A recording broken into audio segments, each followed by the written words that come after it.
కూర్చొని ఉండే ఒక స్టూడెంట్ ని గమనించారు. ఆ స్టూడెంట్ ని పిలిచి ఏమైంది, ఎందుకంత పరేషాన్ గా ఉన్నావు అని అడిగారు. ఆ స్టూడెంట్ దానికి, సార్ నా గతం నన్ను చాలా బాధ పెడుతోంది, ఆ బాధలోంచి నేను బయటికి రాలేకపోతున్నాను అని ఏడుస్తూ చెప్పాడు. ఇది విని నువ్వు రేపు నా ఇంటికి వచ్చే అన్నారు ప్రొఫెసర్. నెక్స్ట్ డే ఆ స్టూడెంట్ ఆ ప్రొఫెసర్ ఇంటికి వెళ్ళాడు.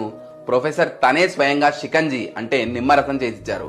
అందులో కావాలని ఉప్పు కొంచెం ఎక్కువగా వేసిచ్చారు. అది తీసుకొని తాగిన స్టూడెంట్ మొహం చెట్లించాడు.